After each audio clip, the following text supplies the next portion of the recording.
Hello, and welcome to Wands and Fronds, the weekly podcast where we cover magic, herbalism, and more. I'm Nick. And I'm Shannon. And we're your co hosts. So today, I'm really leaning into the and more section of our intro, and I'm kind of talking about the moon. This one really kind of went off the rails, but I have some points. We'll get into it. I love it. I mean, look, that happens sometimes. Like, we start researching and we're like, I thought this topic was going to be this thing. And it turns out, no, not at all. Well, I'm talking about, I think, our first Hawaiian goddess, Hina. And I am just going to apologize in advance for the ways that I will inevitably butcher the Hawaiian names. Doing my best. So she's a moon goddess, of course. And then I'm also going to cover California poppy, which I'm stoked about. We'll get into why, but yay poppies. I do love all the poppies in California. Yeah, the like super bloom is epic. I wish that fucking Instagram influencers wouldn't smash all the flowers trying to get their perfect photo. Like, disappointing. But, they're pretty, I guess. So what you gonna do? But Nick, when did you feel the magic this week? Oh, well, I can absolutely tell you there was a couple times where the magic was coming in very strongly this week. And one of those times I was doing the research, and I do talk about this in my segment about Agla Onasi, and she's a bad bitch, but also, like, I'm pretty sure I was visited by her ghost. Ooh. And Okay. y'all know I'm such a skeptical witch. So for me to say that, some shit was going down. Some shit was absolutely going down. You were yelling timber. Yeah. So also though, I did have a very nice time. Again, I'm going to talk about this in my actual segment too, because it's a witchcraft podcast. So if we're talking about magic, it's just going to happen. But I did, and I'm going to bring my glass into frame here. I made a little moon rosé the other night. Okay. That's where it's at. And because I'm very Dionysian in my personal practice, and of course I made moon wine. And yes, so that story is forthcoming. Love. Love, love, love. Well, for me, I guess it's kind of twofold. First of all, walking my dog under that full Aries moon was everything. I also love that, like, because we have to like walk Willow so early in the morning now, we usually go like on our walks, we start them around like 6:15. So it's still dark outside for the first part of our walk. So I've also been getting some like morning moon time, which is really Ooh. quite the way to jumpstart the day. But also, like, everyone knows I started a new job like relatively recently, and I realize I'm saying like a lot. I guess it's maybe recording at 8 p.m. my time, but I started this new job and I recently set up my calendar with all like the big planet transits. So it just felt really nice to have that like in my office at work, being able to look at what the stars are doing and the upcoming Sabbats and stuff, just because it helps me. We're witches who work. And sometimes it's a really shit day and you want to know, is it the stars or is it capitalism? Usually the latter. It's But usually capitalism.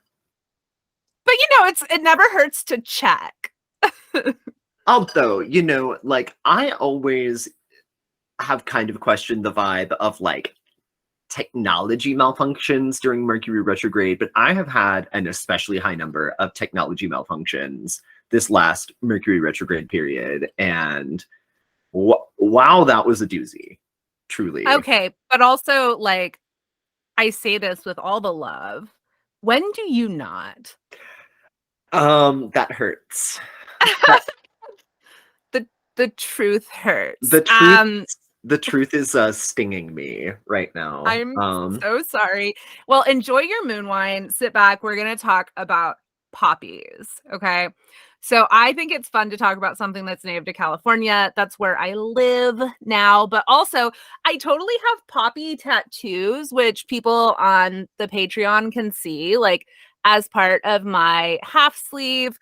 The fill flower I got are poppies. They're California poppies specifically. So clearly I have a soft spot for these little ladies. But today I wanted to, like, up top, we've got to note that I am talking about a very specific kind of poppy here. It's oh my gosh, it's 8 p.m. It's uh Escacholzia, California. I There's no way that's right. Whatever. It's the California poppy. So, AKA flame flower, which here for thimble of gold, cup of gold, golden poppy. You're getting the picture, right? Like, it's a pretty orangey gold flower. And Can I interrupt you please do. very quickly just to let you know that one of my very good friends mother-in-law basically is named Flaming Star. Wow. I literally had to stop her in a story she was telling, and I was like, let's back up. Who is that? Turns out her very, very long-term boyfriend's mom that is a Native American, and that's her name. And I That's think everything. that's such a cool name. But the fact that she was just telling this very mundane story about like going to Home Depot or something, and then she's like, and then she's like, oh, and then Flaming Star, and I was like, oh, that's actually so cool. That's a cool name, but That is a really cool. Very intimidating. Please go on. Yeah. Yeah. Well, it's this flower, it's an annual. In some places, it's a deep-rooted perennial. It's actually, though, it's native to the Pacific coastline. So all the way from Baja, California, all the way up to Washington State. And you can find it inland as far as like parts of the Sonoran Desert. So it's like in California, but not just California. I think California is iconic for poppies, but you can kind of find them up and down the Pacific coast. One of my favorite things about them is that they respond phototropically to light. So they open and close with the sun, which does mean on June gloom or the May grays here in LA, you can actually have a poppy that stays closed all day. And I've had that happen with poppies that I'm growing, and it's always like a womp womp. But I do love it. And we'll talk a little bit about why I love phototropically sensitive plants later. But they're upright flowers, right? Branching stems. All the flowers have 4 smooth petals with a darker orange center, and they can get up to 2 feet tall, allegedly, but you mostly see them in that like foot to like 18 inches range. I don't think I've ever seen a 2-foot tall poppy. I mean, come That through, girlfriend. like But that would be a lot. that's a big poppy. That's a real big poppy. The leaves are also really pretty. They're blue-green, and they're divided really finely into 3 lobes.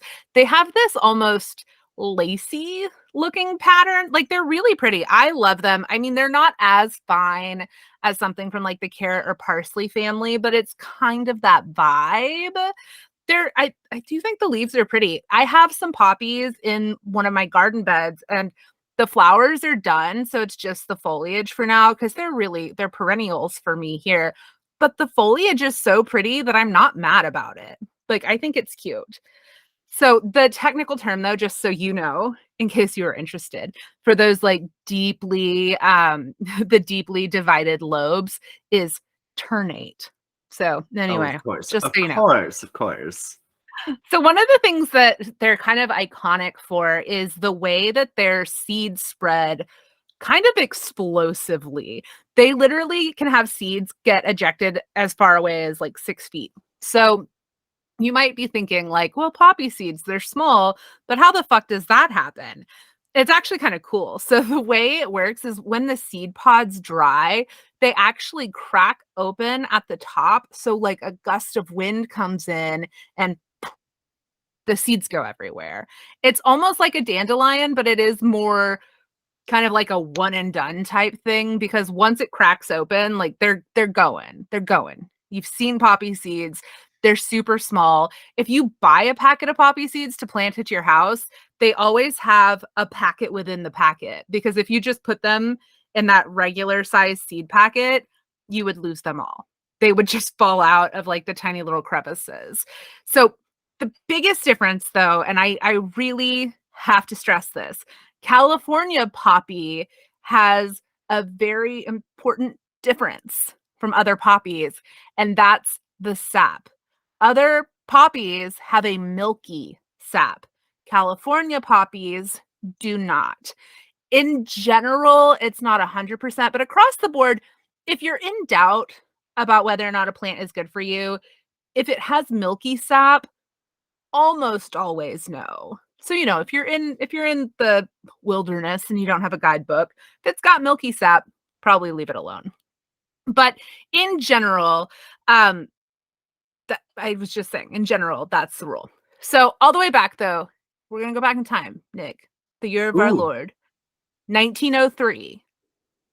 That's the year that the California poppy was declared the state flower of California. And did you know that on April 6th, Just very close, 3 short days after my birthday. we have California Poppy Day? It's like a state holiday, Well, that's a which fine time for a holiday. I'll just say it's that. some of the best things happen right around that time. And of course, these are plants that have been used by indigenous peoples for a very, very long time. There are several indigenous tribes just from the LA County area. But the reason I'm saying this is I'm going to talk about Western herbal traditions. European people didn't invent using poppies for medicine. Growing them is pretty straightforward if you live in the right climate. Like, sprinkle the seeds in the fall and wait. Like, I'm not going to get super into it. Poppies can actually become invasive in some parts of the country and the world, but really, they're wildflowers. At the end of the day, poppies are wildflowers. So Yeah, put and them in some sun. I personally love wildflowers in landscaping though, and like for ornamental gardens, because the plants are really meant to live off the amount of rain that falls out of the sky. So unless it's like a crazy season, you don't have to worry so much about watering with like native plants. And then also, it's like that's so much better than grass. Oh my God. Get rid of grass. Everybody plant meadows. Just do it.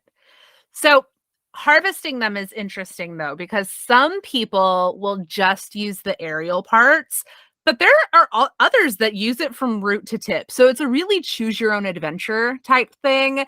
If you're someone that lives where it's really an annual, go ahead and just dig it up and use the root. Get those seeds and then like pull it all up. But if you live somewhere where it's a perennial, you can get a whole lot of usage out of just the aerial parts too, if you want to let your plant come back again and again and again. So you're going to harvest them just as the flowers are going to seed. Fresh preparations are really the most potent, but they are able to be dried, which is great news for those of y'all who live in places where you can't easily grow poppies. But if you're going to be using them fresh, you really kind of got to like pick it and use it. They're really, really thin flower petals, like almost as thin as something like a morning glory. And a lot of plants, like flowers that are photosensitive, you'll notice are thinner. And I think that makes sense because like they're moving constantly. So again, pick it and use it, or, go ahead and dry it. But let's talk about medicinal uses. Disclaimer, disclaimer, disclaimer. I'm not a doctor. Nick's not a doctor. This podcast is not intended to treat or diagnose anything. Please discuss any new herbal regimens with your doctor. So, in Western herbal practices, it's primarily used for sleep disorders, pain, and anxiety. Like, this is really a very sedative type plant, right? It does have anti-inflammatory, analgesic, and antispasmodic actions too. So it's also good for things like headaches, muscular tension and spasms, back pain. It does make people sleepy though. Me personally, it makes me very sleepy. So I think it's a good pre-bed tea for someone that maybe has a little bit of pain. But you might be asking yourself, Shannon, we all know that poppies are where opium comes from. Is that why this is a sedative? The answer is no. No. There is older literature that's going to tell you that since it's in the same family as Papaver somniferum, it does have trace amounts of opium. The problem is they have never once been able to substantiate that in labs. Like, they just haven't. There's not opium in California poppies. But it's really important to know that too, because there are some naturopathic doctors who are actually using California poppy tinctures to try to help people overcome opiate addiction. And there's been some really interesting research into this. So, one study, they used a tincture that was made with 70% alcohol, just for reference, and they found binding at serotonin receptors that are involved in sedation. So protopine is an alkaloid that's in California poppy, and it's really structurally similar to morphine, but the mechanism of action is different. And they've shown in animal studies that protopine also increases the binding of 3-H-GABA to GABA receptors, which could induce a similar effect to benzodiazepines. There haven't been human trials yet, but it's a really promising avenue for alternative ways to treat the opioid epidemic, particularly in affordable ways, because not everyone can go to fucking Malibu for a rehab retreat. The idea that a tincture of California poppy could potentially be helpful for someone overcoming opiate addiction, I think is really exciting. And it's great too because it can help calm your mind, but it doesn't depress your central nervous system, which is another problem you get with things like benzos. So you'll see it recommended, of course, for anxiety, insomnia, also hyperactivity and easing stress. I've seen some people also recommend a tincture of California poppy if you're trying to quit smoking or drinking. And I think that relation to like your serotonin receptors, your GABA receptors, those similar functions to morphine, the things that make it potentially good for opiate addiction really do make sense, in particular for alcoholism. And it does help with your sleep by promoting healthier sleep cycles, which is important because it's not that the plant will just knock you the fuck out. It's actually going to help your brain still cycle through REM. Because if you know about the way that, things feel after you drink too much booze and wake up, you feel exhausted because your sleep cycles weren't actually happening in a regular productive rhythm. But this is one where you have to be super mindful of dosage with poppy in particular. Like, you shouldn't just go gangbusters by yourself. Work with an herbalist, talk to your doctor, because poppy exhibits what we call a dose-dependent effect, right? So lower doses are predominantly anxiolytic. So that's where you're going to be using it for things like hyperactivity. If you have stress, depression, if you're trying to use it to take the edge off while you're smoking, you're like quitting smoking, you're going to be using a much smaller dosage. Once it gets to a higher dosage, that's where you're getting into that sedative action. And if you have excessive use or like too much poppy, it can lead to a hangover type effect. Because remember, if it's something that's sedating you, you have to be careful with it. You don't want it to like completely knock you out. Anyone who's ever had a NyQuil sleep knows what I'm talking about. When you sleep too hard and you wake up and you want to die. So I do want to also just plug, you can use it topically for y'all that enjoy like putting pretty like salves and cremes and oils. It has antibacterial properties, so you can apply it to cuts and scrapes too. So if you're hiking on the West Coast and you don't have a bag with any Band-Aids in it and you fuck yourself up, rinse it out with some water, put a poppy on it. Why not? Nature's Band-Aid. I love it. So before I close, I do want to say, because California poppy has sedative effects, you absolutely should not be combining it with alcohol, tranquilizers, MAOI inhibitors, and really any other CNS depressants. Also, if you're pregnant or trying to become pregnant, steer clear generally. I don't know what the fuck y'all are supposed to enjoy when you're pregnant or trying to become pregnant. I'm sorry. On to the magic.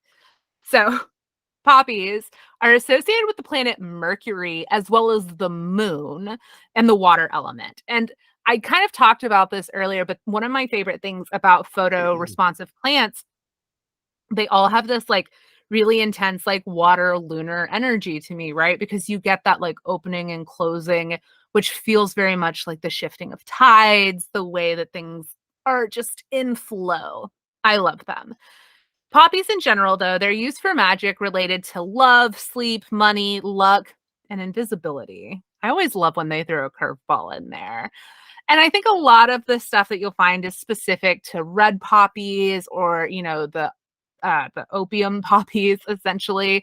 But personally, I think magically, these are all going to work no matter what kind of poppy you can get your gorgeous little hands on. You're not eating it, you're using the flower for magic. Go crazy. We have to say, Demeter turned a young boy that was her lover into a poppy. So if you like Demeter, these are good offerings for her. Of course, you can also use them to sleep gods. So think like Hypnos, Nyx, any deities you work with that rule dreams and sleep. I think poppies will be a great offering for them. But one of the like spells that I kept seeing and I like the idea of doing this is writing the name of like your intended on a piece of paper for a love spell, rolling it up and then inserting it into a poppy seed pod. And then you can put that seed pod under your pillow. We did it. We did it. We got into talking about pillow magic. But that same type of general function for your spell, I think could be really useful for manifestation work too, or any sort of like sleep or dream magic. Instead of putting the name of like the lover you're trying to attract, put the name of what you're trying to manifest and put that in the poppy seed pod. All sorts of options there. The idea here is you're really asking the poppy energy to help like lead you towards what you desire, or even just answer your question. So you can, of course, use the seeds. Seeds can go into a poppet. You could use the seeds for candle dressing. I do have to say, though, when you're dressing a candle, please be careful. Things like seeds can pop when they get hot sometimes. So just be wary. We don't want you all burning your beautiful faces. And then finally, witches who work moment. This is like just straight from Shannon. Poppy seed baked goods. Hello. Eat them. Eat What them could when you be need to. what could be easier? Exactly. If you have a big test or you have like a big job interview, have yourself a poppy seed muffin for breakfast. Bake yourself some like poppy seed goods and use the poppy seeds to create, runes or any sort of sigils on your baked goods. And again, they're very like broad magically, right? I think anything from luck to sleep and invisibility. Shit, if you want to be invisible, eat a bunch of poppy seed bagels and come tell me how that works for you. I'd love to hear more.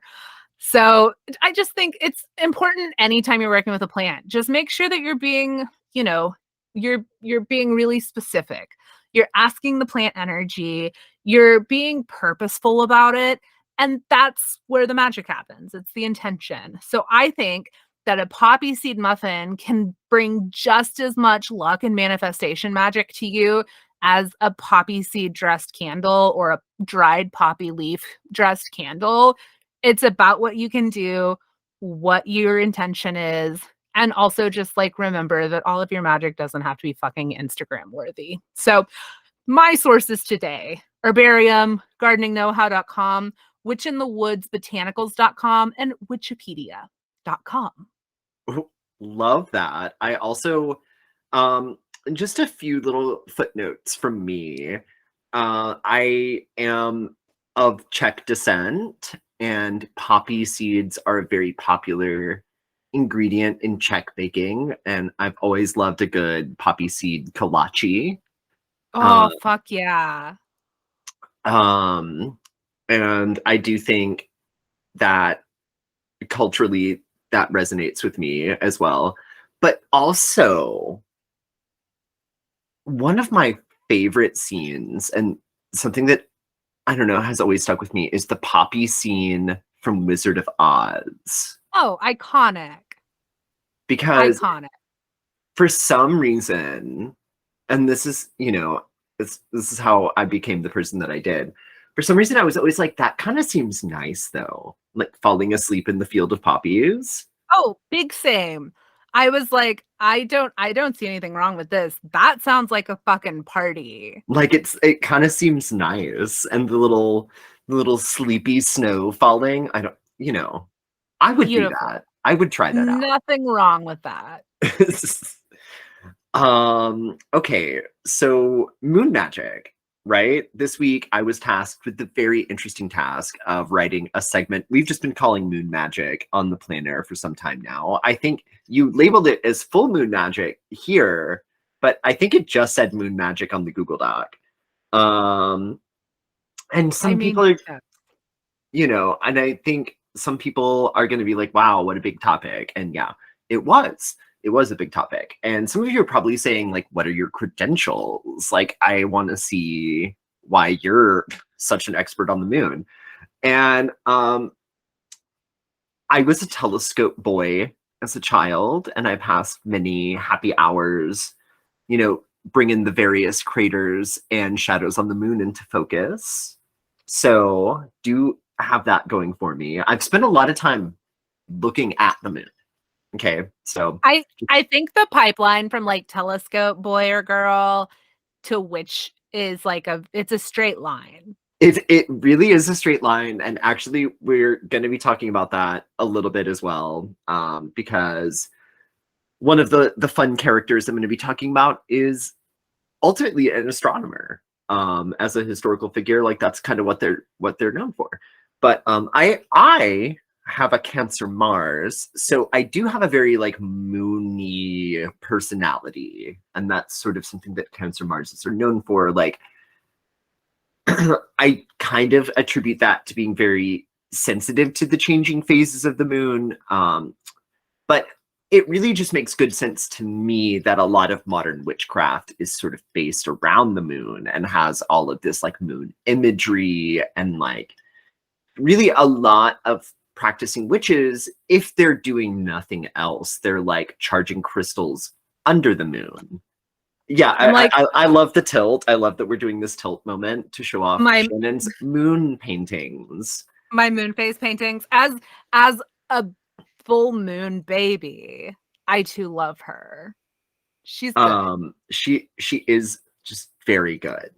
But as sometimes happens when we're making these episodes, things went a little off the rails. And actually, pursuant to my previous point, the full moon in Aries was yesterday at the time of this recording.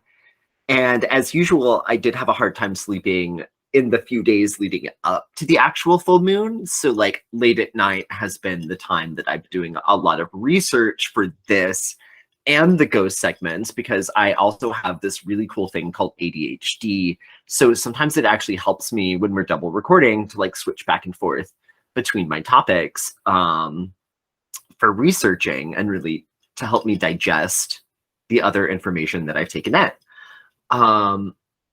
And especially late at night. Hello, I'm a Dionysian. I drink a lot of wine, but I do save it for the evening time. So this is very much like a wine-fueled segment. And it's a late night once and franz. So I am drinking a glass of wine during the episode. Yeah, our Patreon viewers are looking at me in the beautiful glow of my laptop because it's dark.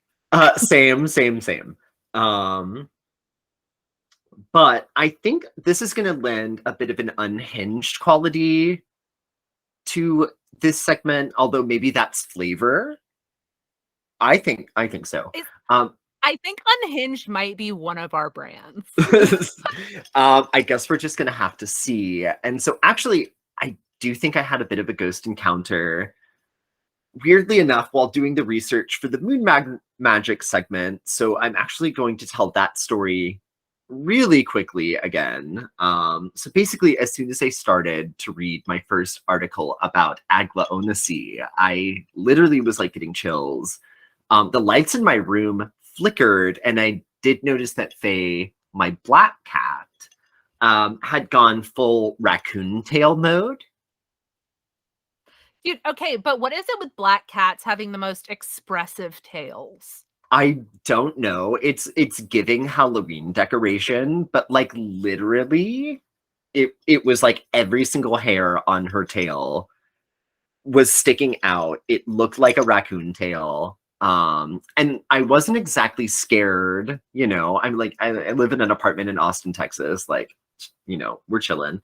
But I was like, I'm definitely on to something here. So I kind of like went off in this other direction. And like y'all, again, I'm a skeptical witch, which I do love that label. Like I'm very sort of drawn to that label. But I was definitely like not alone in that moment of discovering this historical character, Agla Onasi, who unlike you know, boss energy, love her so much. But this whole thing has kind of been swirling around in my head, especially since I found out about the witches of Thessaly in the necromancy segment. So when I talked about one of the famous witches of Thessaly, Erictho, the necromancer who brought the soldier back to life to reveal the prophecy that ultimately Julius Caesar was going to win over Pompey, which, you know, yeah, that's how it happened. So anywho, so coincidentally, I'm also planning a trip to Greece next year, and Thessaloniki has come up a few times as like a location for a possible side trip from Athens. The train is like 4 hours long and only costs like $20. So also kind of a bargain option. And it's a cool place, right? It's like a crossroads between East and West. It was kind of like on the border between the Eastern and Western Roman empires when they split up, but also kind of like on, as in like a north-south alignment between Athens and Macedonia. So they're kind of like the Alabama of Greece in a way, because they're a backwater. They're considered a cultural backwater, and we'll get into that later on. But also a bit of a crossroads, you know. So lots of different influences coming in and out. And all of that to say, and not to be all youth pastory, but I really felt called to talk about Aglaonacy and the Witches of Thessaly this week, kind of in aid of talking about moon magic. I also think like this particular topic can give us a little bit of insight into our modern obsession with the moon as kind of like a collective witchy community. So I think everyone listening probably knows me well enough to know that my intentions here involve trying to tie in sort of historical beliefs and practices with our modern view of moon magic, and really kind of cross the bridge together, right? Because I think a lot of what this podcast is just like me learning about all of these mythology topics and really like tracing back a lot of modern witchy practices back through history. And I'm having a blasty blast doing it. But sometimes we land on a topic where I'm like, I just want to kind of talk about that. So that's kind of where we're at. And I think another reason why ancient Greece is a good place to zero in on for historical moon magic is because it is the first time in history, as far as we know, in sort of Western history, right? And including sort of Mesopotamia and Egypt as kind of like Near Eastern, basically, history, right? That the moon is a lady. And Whoa. She's a lady. she's a lady. She's taken on a feminine aspects. And in Mesopotamia, right? Babylonian and Akkadian peoples had moon gods. The moon was a man. So sometimes referred to as Sin, sometimes as Nana, but a man. So maybe the chief of the gods, but still a man.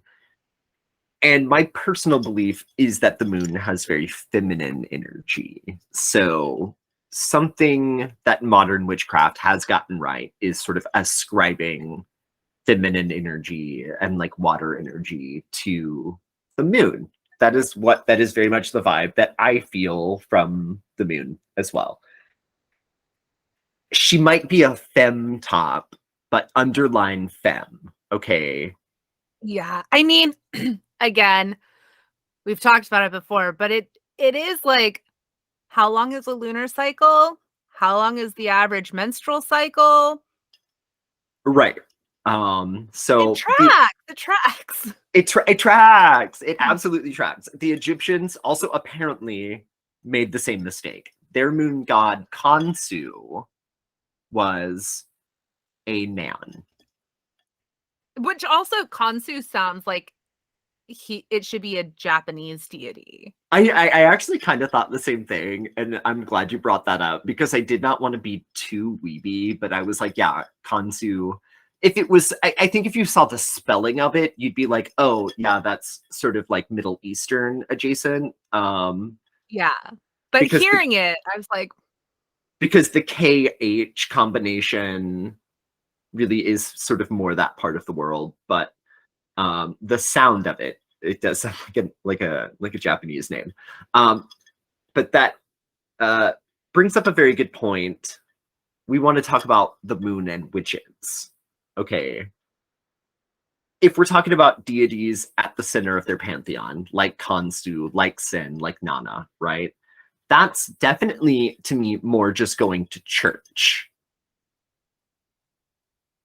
and Follow me. Nick is not a youth pastor. I'm not a youth pastor. And while it might be a pagan church, I do kind of draw a distinction between witchcraft and going to church, if that makes sense. Well, yeah, it's like there's the temple that you go to be part of your cult, and then Right. there's your magic practice. And then there's your magic practice, which brings us to ancient Greece. So they have a new gender for the moon. Selene is a material girl, but Greece is still very much a patriarchy. Zeus is the king of the gods. So Gaia might ultimately be like the mother of the gods, Mother Earth vibes. Like, we love that. But Zeus is the king of the gods. Okay. And Selene is really not much of a major player. Like, this kind of falls into that realm of like they had a story to explain what the moon was and deified that as part of their folklore. But people were not really going to like temples to Selene. And the people who actually were into doing like moonlight rituals were kind of more followers of like Artemis and Hecate and even Diana. And it's so, but Selene herself, not really much of a big player. But we also do have to just admit, kind of collectively, that the worship in actual ancient Greece of the other notable lunar ladies, Artemis and Hecate, especially by women, was a bit fringe as well. These were not the biggest cults. They were not the most popular cults. People did it, but it was not the beating heart of Greek pagan culture. So kind of like going back to like going to church versus witchcraft. And we want to talk about witches and the moon. And I think we've thoroughly set the scene of like ancient Greece for like what the witches of Thessaly are going to end up being. So, and I think it must be strange, you know, to a lot of witches out there that are still kind of like learning all of the history of all this stuff, like myself, to hear that a world dominated by what to us is like a pagan religion would still have people identified as witches. Because, I mean, in like the Abrahamic context, like the whole thing that they're doing is like witchcraft and paganism, but they're like, no, like the whole Zeus cult is like the main religion, and all this other stuff is like culty and witchy, right? Um, but people like pagan people identifying someone as a witch is exactly the kind of thing I do love to find when I'm doing my research. And, just so happened that it was this very big topic of moon magic. So I'm looking for witches in history that did shit with the moon. And I landed in Thessaly. So in the 5 or so centuries BC, Thessaly is actually well known for having witches. So obviously we did talk about Erictho, the necromancer, and these Necromancy 2 is the episode for that, link in bio or whatever. But these Thessalian witches worship goddesses that are identified by the Athenians as being like of the Hecate and Artemis varieties. And they already kind of view like goddess worship as, again, a bit fringe. Like they don't really go for like female empowerment. Even though I mean, like, less so than Sparta, right? Like, the Spartans were very, very male-dominated. But I think Athens and Sparta kind of being mirrors for each other makes a lot of sense, because the Spartans were a lot more cultured than people give them credit for, and the Athenians were a lot more patriarchal than people really give them credit for, because they seem so at odds with each other, but they're Yeah. they're kind of I was going to say they're kind of more like mirrors for each other. Yeah, I was just going to say it's almost like we really enjoy boiling things down to black and white, and that's Right. almost never the case. It's almost never the case. But the Thessalian witches worship goddesses that are like Hecate and Artemis, and Thessaly is also notable for being the home of Chiron, the centaur mentor of several Olympian gods. So, and also someone very associated with healing and modern witchcraft. So, like, shout out to Chiron for being from Thessaly as well.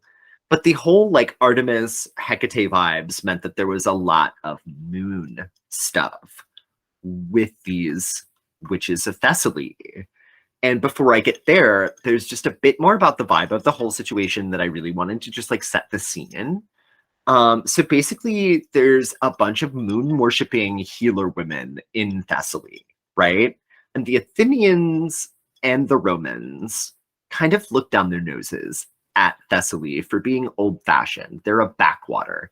They rely on these healing women or witches, right? Because that's what they saw as a witch, is like this local healer woman, instead of embracing the new ways and having the temple to Zeus and all of that. And it's funny though, because every time the shit is really hitting the fan in ancient Athens and later on Rome, when they take over the reins as like the main superpower, they're like, oh, we got to go to Thessaly and find a witch to solve our problems. It's like, well, how the tables have turned. Right. And so famously, we do have Erictho using moon juice as one of the ingredients in her potion to bring back the Roman soldier in Pharsalia by Lucan. Moon juice, otherwise known as what you hear rattling in the background that Nick is drinking. Right. A little moon juice, But we also have like bona fide historical figure and apparent queen of the witches of Thessaly, Aglaonice. Let's get into it. She's a witchy icon, who was a very accomplished astronomer. And that is what she is remembered for as a historical figure, one of the first recorded female astronomers. You go, girl. We do love to see a lady in STEM, do we not? Every day. Every day. But she was literally a princess. Her dad was what they called the hegemon of Thessalia, which means that she was literally kind of like the princess, and she could have truly lived a life of leisure. but she became an astronomer and a high priestess in a Moony witch cult instead. So just take a moment to savor that as like a decision that a real woman in history made.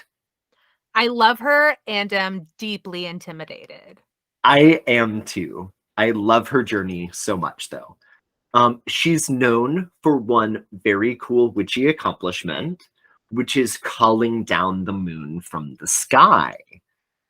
Which is I mean, calling down the moon is like, hi, one of the most iconic modern witchy books. Like right. drawing down the moon. Hi. Yeah, drawing down the moon. There's also like an older book where drawing down the moon is part of the title. But also, so this guy called Bicknell in the early 1900s did the math and figured out that there was a very complete series of lunar eclipses around the 1st or 2nd centuries BC, which is around the time that Agla Onasi would have been alive. Of course, she is recorded by Plutarch later on, and that's sort of like in the beginning of the 1st century. So sort of after this person would have died, but recorded as a historical figure nonetheless. But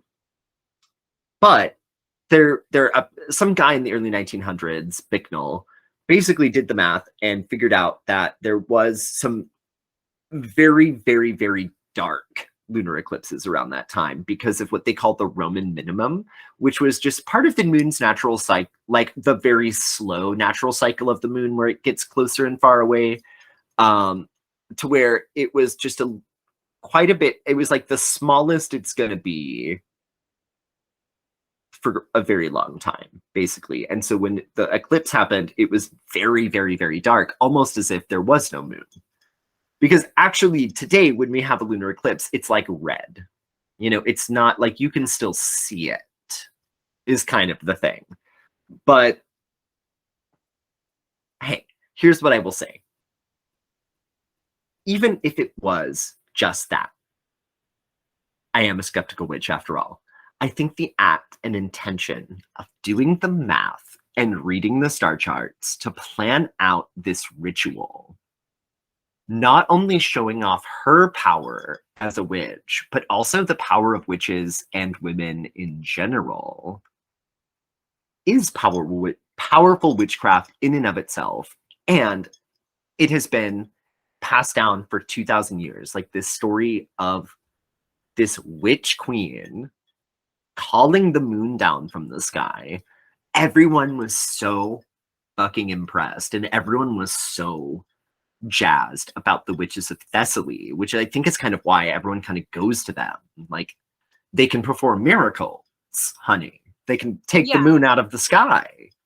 And it's also like, okay, but as modern witches, how many times are we like, this is best on a full moon? This is best on a new moon. It's like, it's witchcraft. Like, even if she didn't literally call the moon down, like, planning out a ritual around a lunar eclipse is just being a fucking badass witch. Get out of here, patriarchy.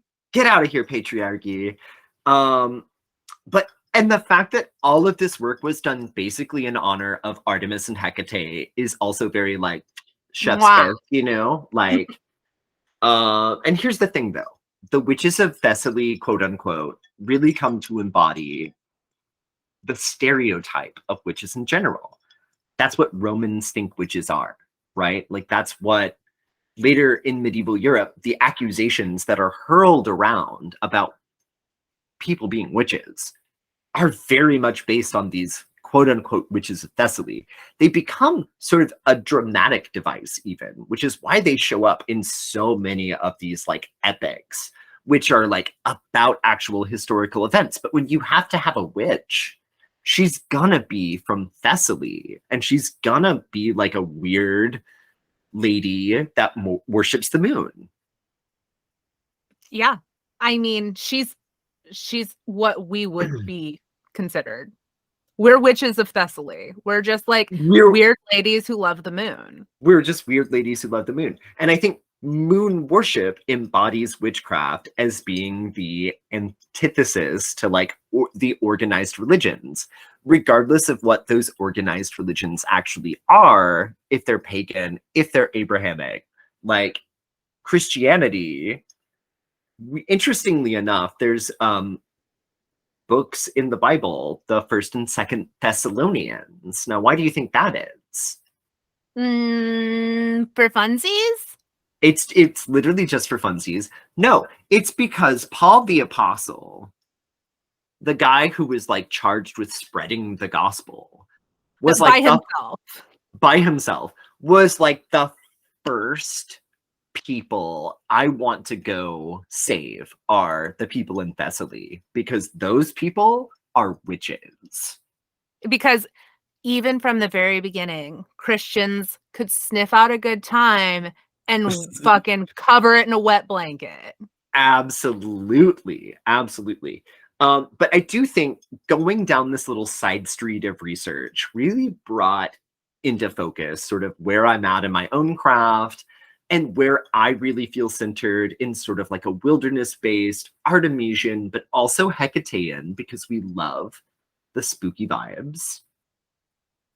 And I'm in this place where one of the main things I feel like I have in common with the mainstream witchy community is a shared obsession with the moon. And actually, because it has historically been fringe to work directly with the moon in your magic and rituals outside of using it as a timekeeper for more official religious business, right? Like, I'm sorry, but the Catholics and the Jews still use a lunar calendar, but that's not witchcraft. But I actually think we're in a bit of a golden age of honest to goodness moon worship. And as a bit of a moon guy myself, I'm very okay with that. Yeah, I'm here for it. Like, I think that's a lot of people's introduction into witchiness is like getting into the moon. Like you said, like the telescope girl to witch pipeline is just a straight line. Because I mean, it's like Agla Onasi. She was an astronomer. Like that's what she's remembered for. But she was also a fucking witch. Mm. And she was a witch because she loved the moon. I So think I'm in love with her. I think I'm in love with her too. Um, but I do think that, it's interesting kind of when we look at like our witchy identities that we have kind of like looked to the past and sort of done a bit of a revival, but like we didn't revive the like mainstream paganism. Like we revived witchcraft of all things, like being the village healer lady and being weird and loving the moon and like just kind of wanting to be out in nature. And It's almost like that's what the earth needs. right. And if you really think about it, it's like I I just think it's great. I do. It's wonderful. I hate this idea where people are like mad that witchcraft is more popular and mainstream, and I'm like, okay, look, we can talk about problems with like selling white sage and like commercialism. But dude, get the fuck out of here. Let people enjoy things. Like let people find their own spiritual path. How many times have you ever heard a Christian that's like, Christianity is just getting too popular. It's too mainstream. Like, nah, man, we want everybody at the fucking party. We have a lot more Right. fun over here. We do have a lot more fun over here. But I think my final insight that's come from this, and this has been, like a very spiritual journey for me, learning about moon magic, is that it's not actually like having this personal connection and spiritual reverence for the moon is exactly the opposite of going to church, like it's kind of like the Athens versus Sparta thing. It's not exactly black and white, but like as a witch, the night sky and the moon are my church, right?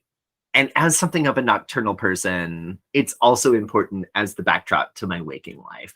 because I also kind of straddle that line where I'm like space witch vibes. Like I just love stars and stuff.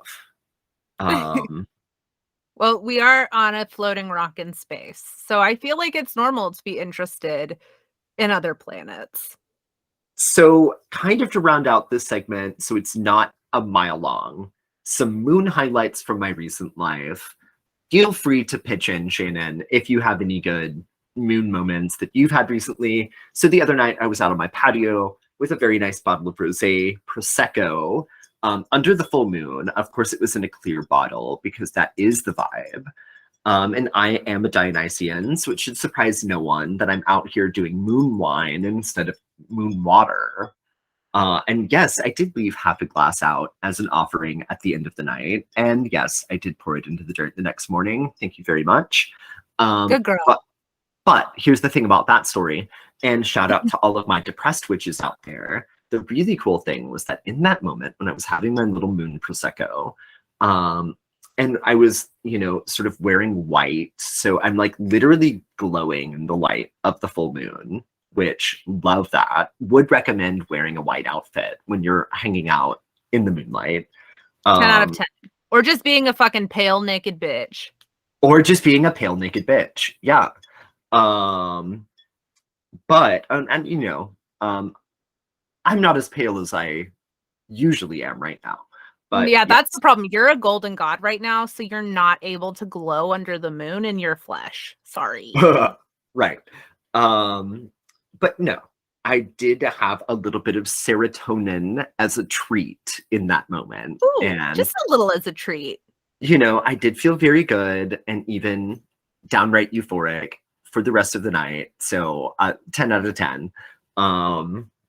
Also very magical.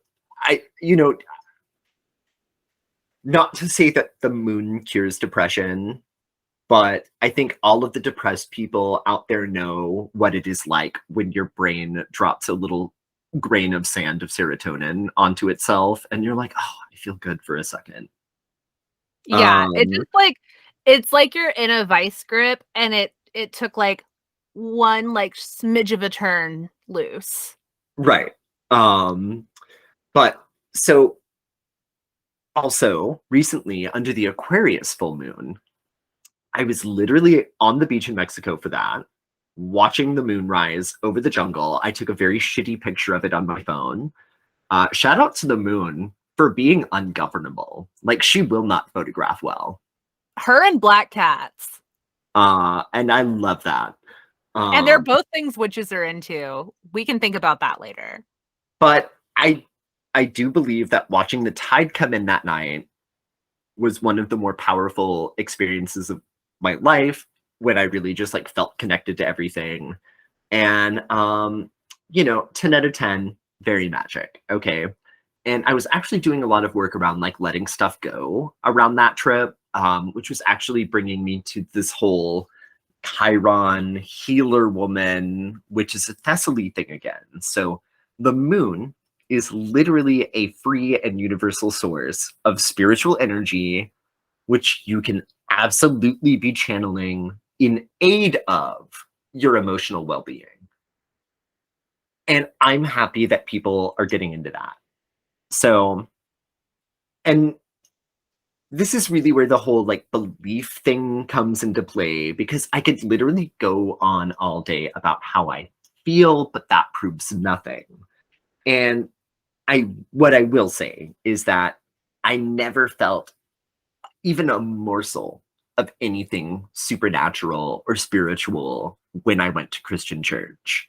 But I do feel deeply affected by the phases of the moon.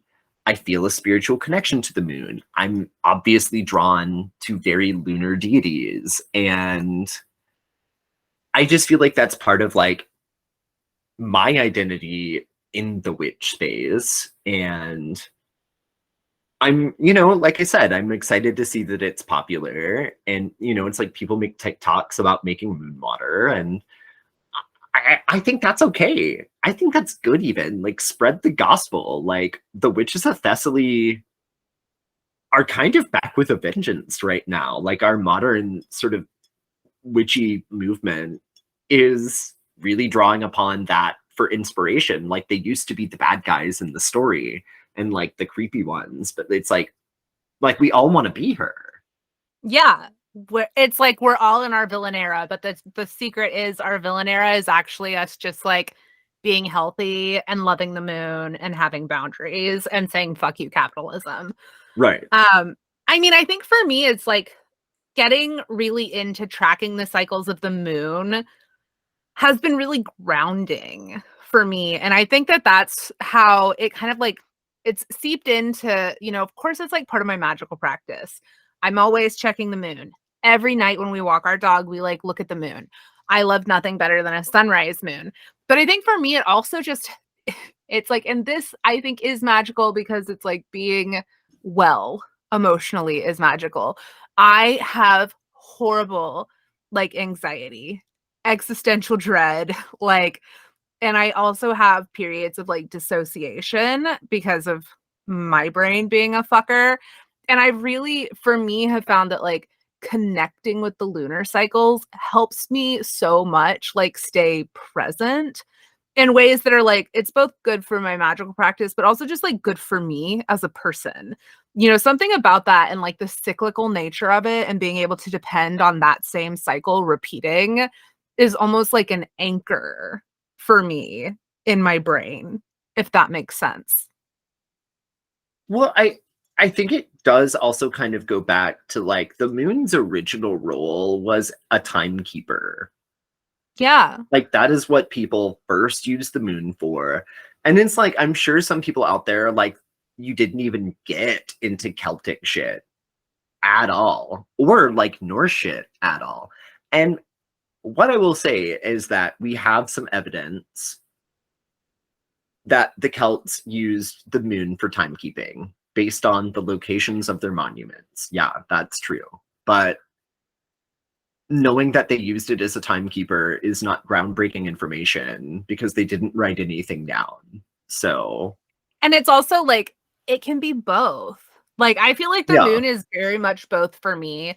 I also, it's like, helped too because I have tried to get more in sync with my body. And that's, again, both part of my magical practice because I am in this meat suit doing my work, but also my physical health. And I think for anyone who menstruates, it's called infradian rhythm as opposed to circadian rhythm. So circadian is like that very solar masculine rhythm. Infradian is the longer cycles. It's like thinking lunar cycles, thinking about like people who menstruates, hormonal cycles, and breaking down my life and thinking about it in these cycles has just been so healing because number one, I know I'm feeling bloated this week and miserable. It's because I know what my hormones are doing and I don't just think that I'm a fat idiot who hates myself. But also, it's like being in touch with that helps me figure out when to do my magic, right? It's like all of this is so interconnected. It's like I know when my body is going to be feeling great, and that's when I'm going to feel really into doing magic. And I know when my body's not going to be feeling great, and that's like maybe a time for some like soft, gentle work. It's I don't know. I'm obsessed with the moon, but it's like it plays such an important part in like every aspect of my life. It is kind of hard to just talk about her. Well, it is kind of hard to just talk about. But what I will also say about like witchy identities in general is sort of like the guys in the temple in Athens would like look down their noses at these sort of local healer women as, again, kind of like an old-fashioned way of being. But like literally, you couldn't get that information from the guy in the temple. Yeah. There's a Like, reason when shit hit the fan, they came to the witches of Thessaly. there's a reason when shit hit the fan, they came to the witches of Thessaly. And it's because of that sort of like that knowledge that's passed down, which is why I love that you personally have gone on this journey of like learning about herbalism and like herbal remedies and all of this stuff that really could be lost if not for people like taking an interest to like learn it and practice it. Because the thing is like science eventually catches up and it's like, oh, these herbs have these medicinal properties. Like, It's not all woo woo shit. And some Yeah. of it ultimately is going to end up being woo woo shit. And I think the moon is one of those cases where it's like, I would not be surprised if they find a causal link between certain human behaviors and the cycles of the moon. That Well, I mean, look, the moon moves water. How much of us is water?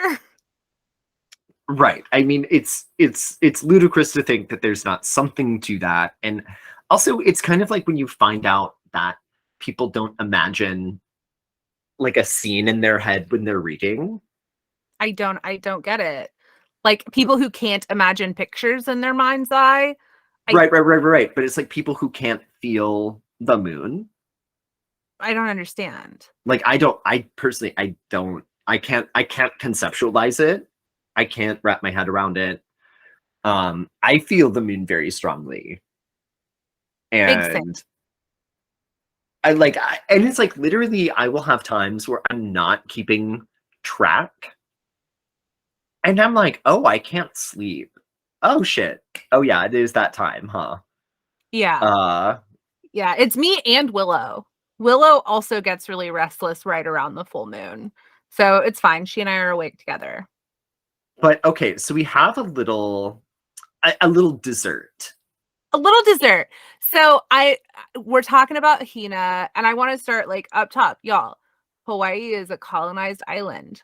We are not here for co-opting their culture, but we do love learning about and like celebrating the deities from all sorts of cultures because to me, my favorite thing about the deity profiles and like the deity profiles actually weren't part of our very early episodes. This wasn't something that we started off doing, but I have found it fascinating because it's like we get to see the way that these ideas and these magical properties and all of these things kind of rhyme throughout time and cultures.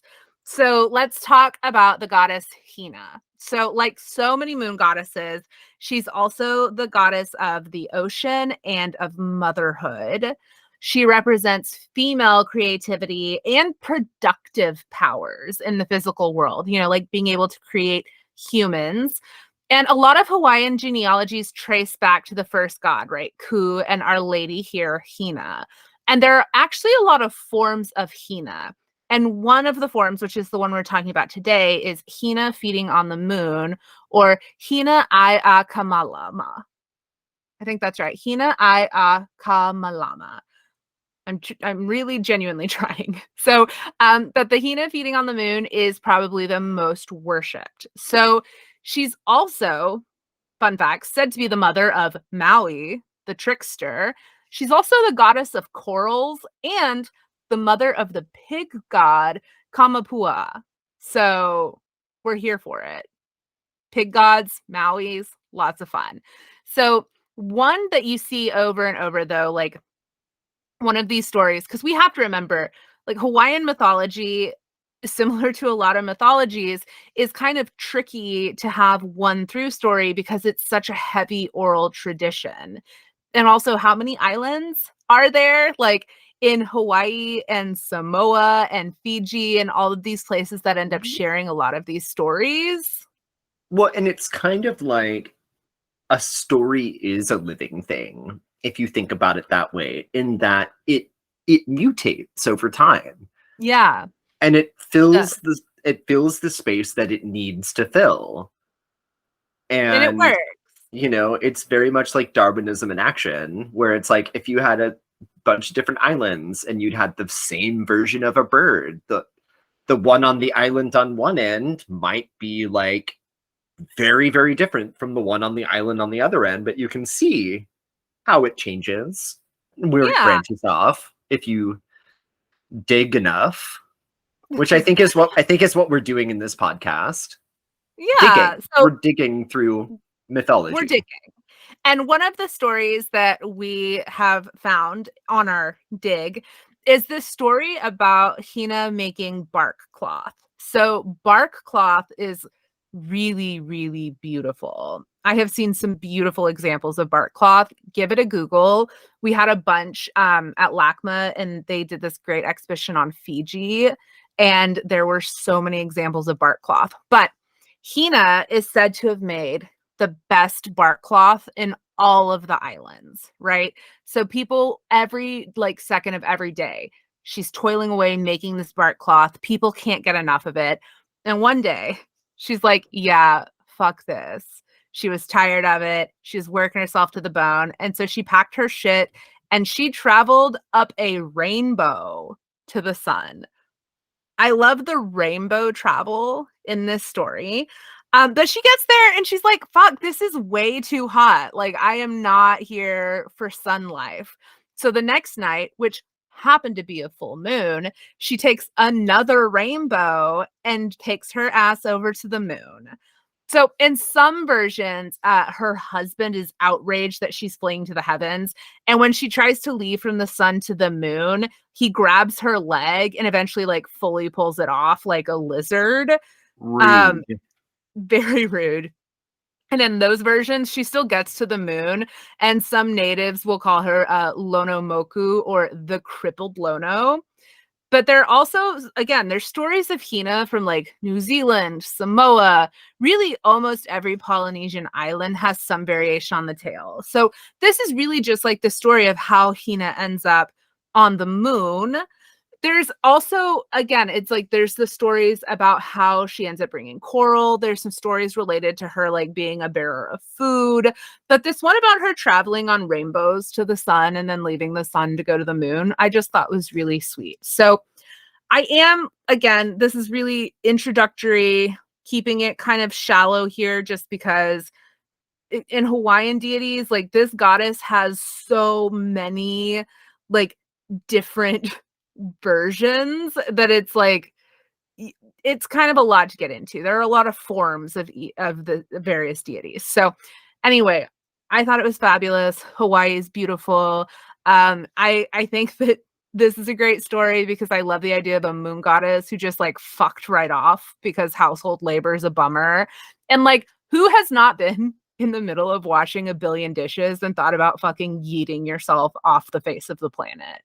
I every time. I don't And know. I she don't did know. it. She did it.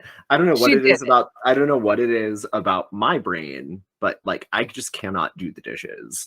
Dishes are I'm like, I would rather scrub a toilet than wash dishes. And I don't know Same, what that says about same, me, same. I don't but know we what it get it. is. Broken What's wrong brains. with us? So my sources today were Papa Hanako. Oh God, this is all in one because it's a website.